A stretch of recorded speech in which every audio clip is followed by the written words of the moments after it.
Welcome, guys. This will be our first college basketball conference preview for the 2021-2022 season. And today we're going to be looking at the Big Ten.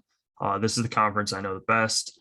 And we're going to be looking at the contenders, or for the reason of this conference, the top 7 teams, since there are 14.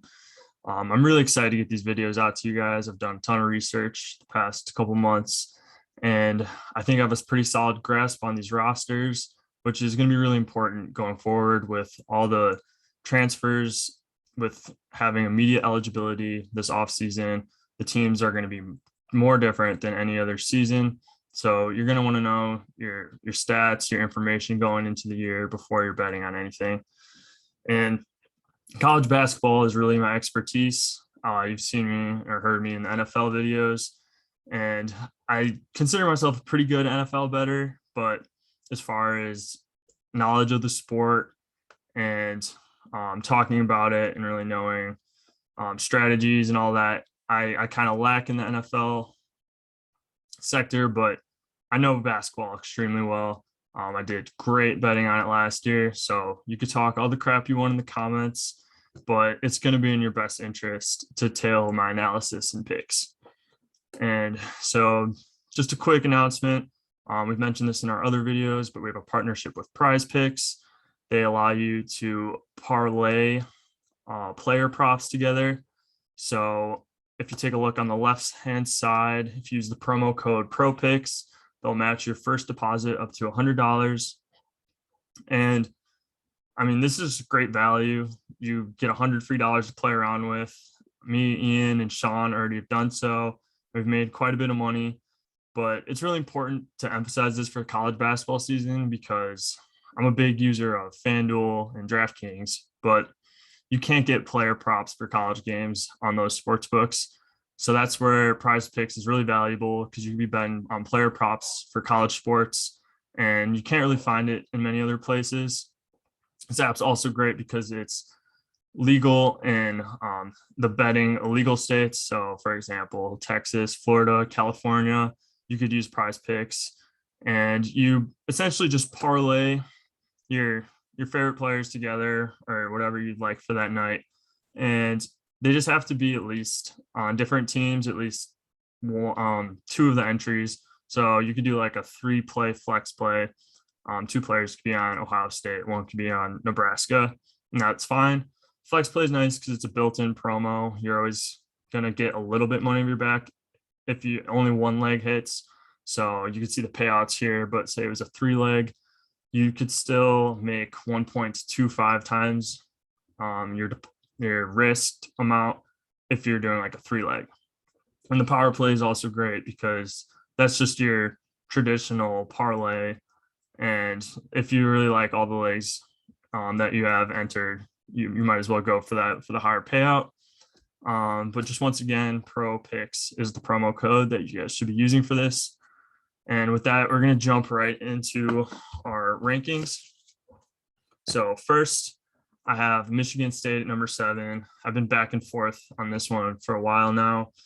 I really feel like there's a top 6 teams that are extremely strong in the Big Ten, and then the 7, 8, 9 are all kind of iffy. So I had Wisconsin here, also thought about Iowa, but in the end, I landed on Michigan State. Some of the reasoning is they don't have a star to lead this team. Some people might be looking at Tyson Walker or even the freshman Max Christie, who I just don't see stepping into that role. Just for your information, Tyson Walker is a transfer from Northeastern. So those stats are definitely going to decrease a little bit in the Big Ten.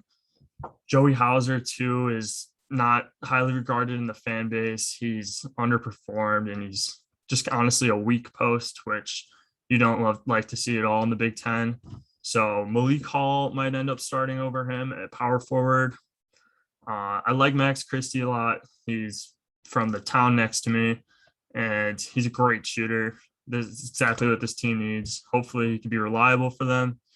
But there's just too many holes in this team overall. Really good post defense with Marcus Bingham, and then you have Malik Hall that you could also go to, Matty Sissoko. They got a couple good recruits, but outside of Max Christie, but they're going to be on the bench this year. I expect a lot of perimeter shooting, especially from the positions listed here, 1 through 4. Marcus Bingham Jr. is going to be more of a defensive presence, which is highly needed in the Big Ten. I think he's 6'11", just a little on the skinnier side, though. So there's some great posts in this conference. I don't think they're going to match up great with those teams. So overall, I think there's a lot of different parts you might like. The main reason I gave the edge to Michigan State over Wisconsin is because, of course, they have Tom Izzo, who I expect can turn his team around if they have a tough start. He just keeps them in the season. For example, last year they were playing terrible and they got hot at the very end, made March Madness. So you always love having a coach like that on your side. I definitely put him over Greg Gard. So overall, though, I think just this team's going to rely too much on perimeter shooting. They got some defenders, but there's just going to be no post scoring, and that's going to really hurt them in the end. With that, we're going to move on to Maryland. I think has a great starting lineup.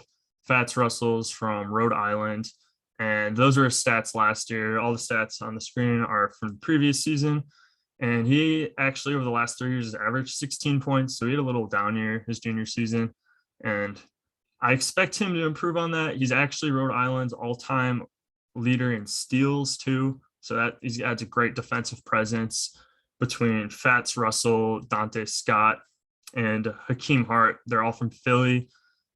Just traditionally, these players are tough. If you watch their games, they're tough on defense. I really like the intensity they bring. My biggest problem with this team is their bench. They don't have any reliable players coming off the bench.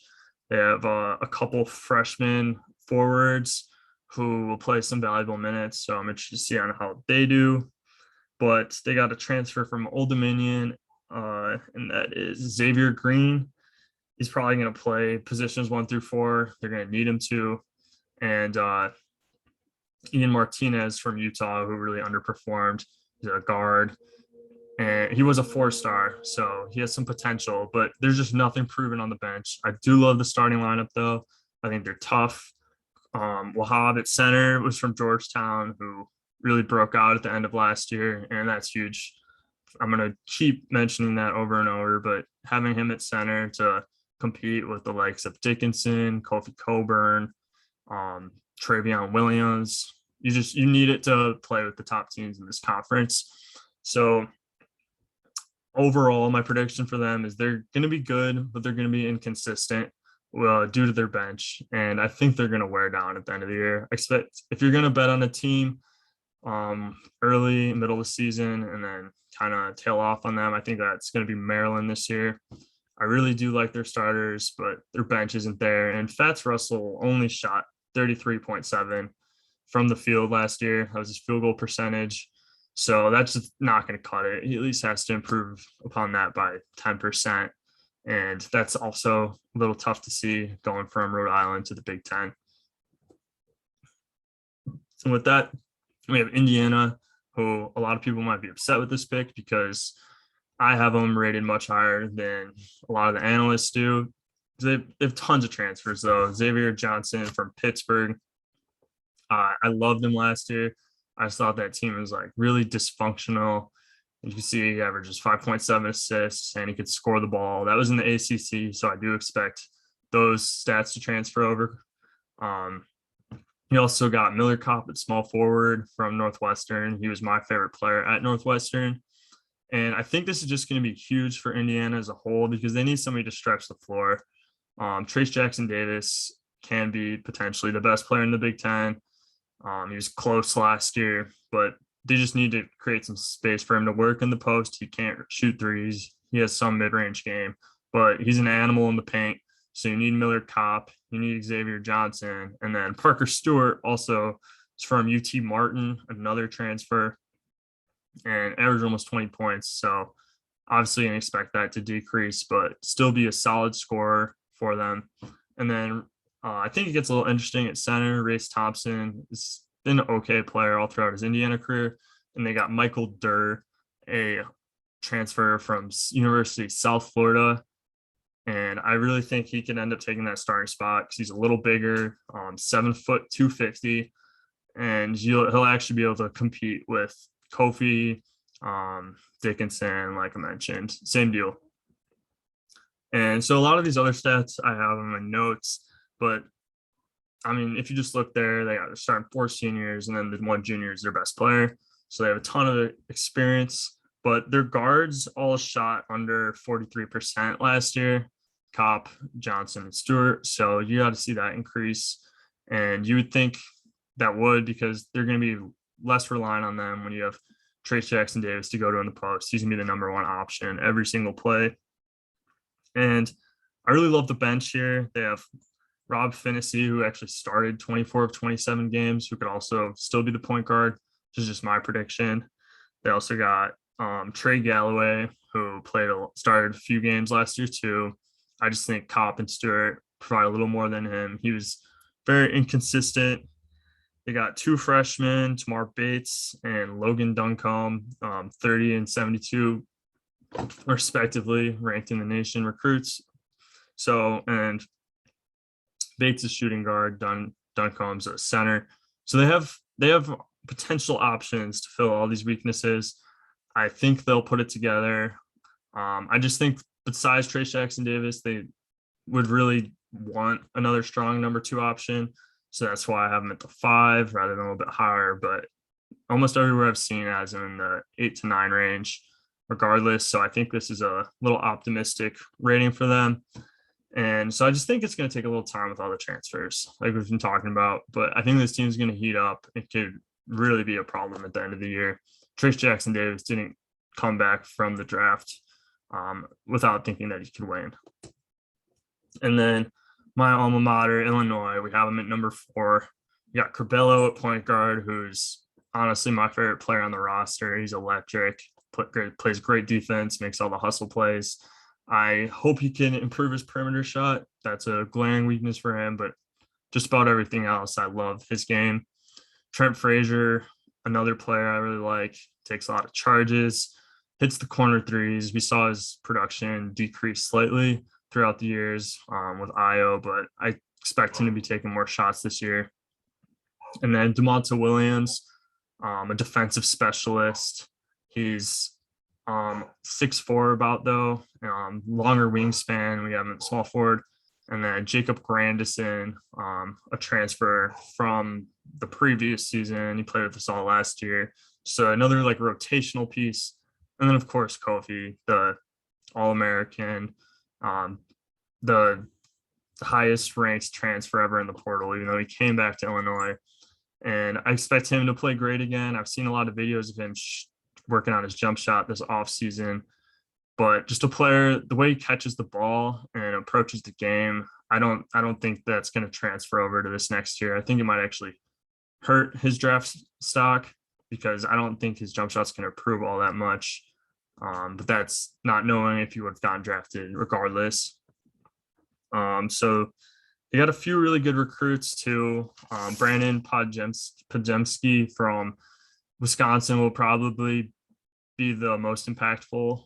And I don't expect too much impact from this bench, though, just because a lot of them are a little lower rated, and I expect them to be developmental recruits.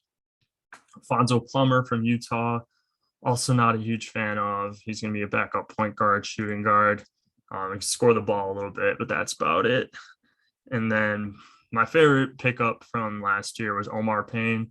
We have a legitimate backup center who was actually rated 1 higher than Kofi when they were both in high school. So that's just an interesting thing to know.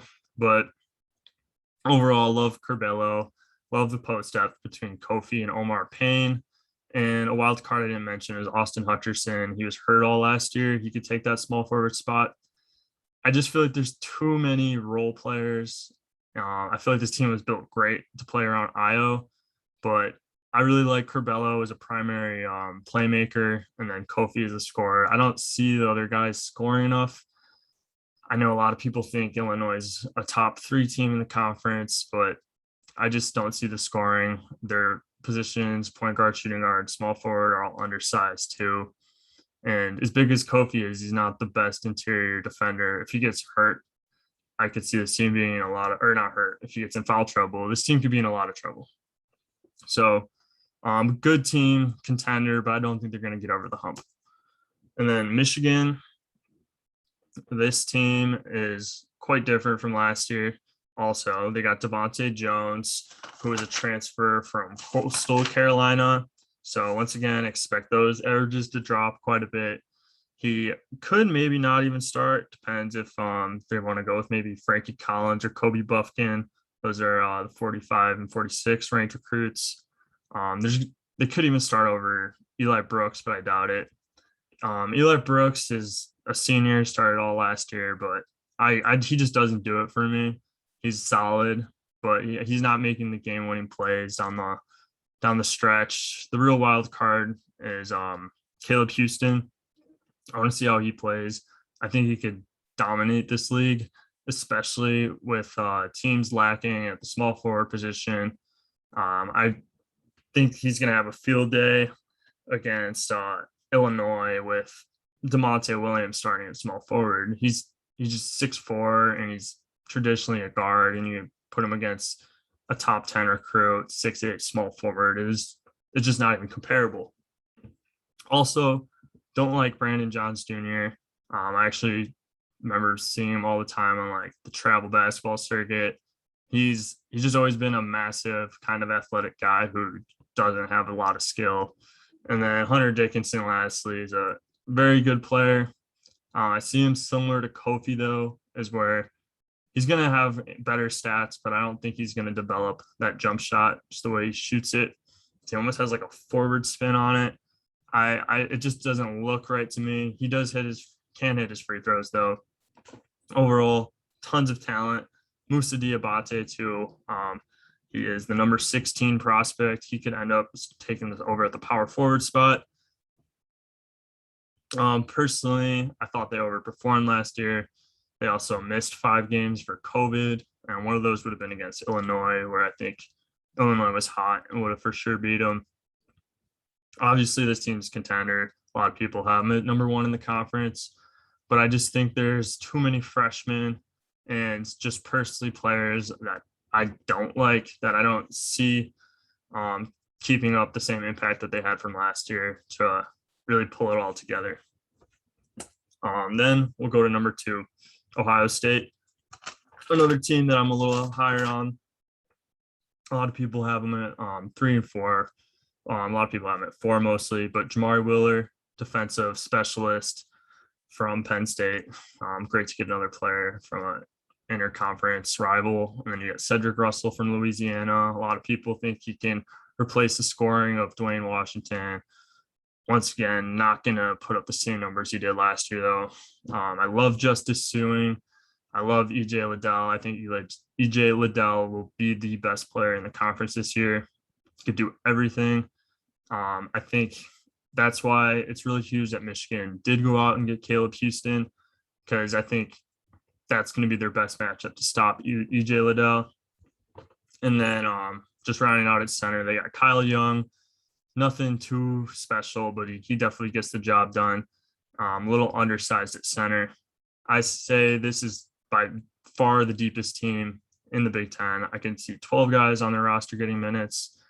Don't necessarily love their guards, but they can be replaceable. I could see Michi Johnson getting more minutes. I think he was the youngest freshman in all of college basketball last year, graduated high school early.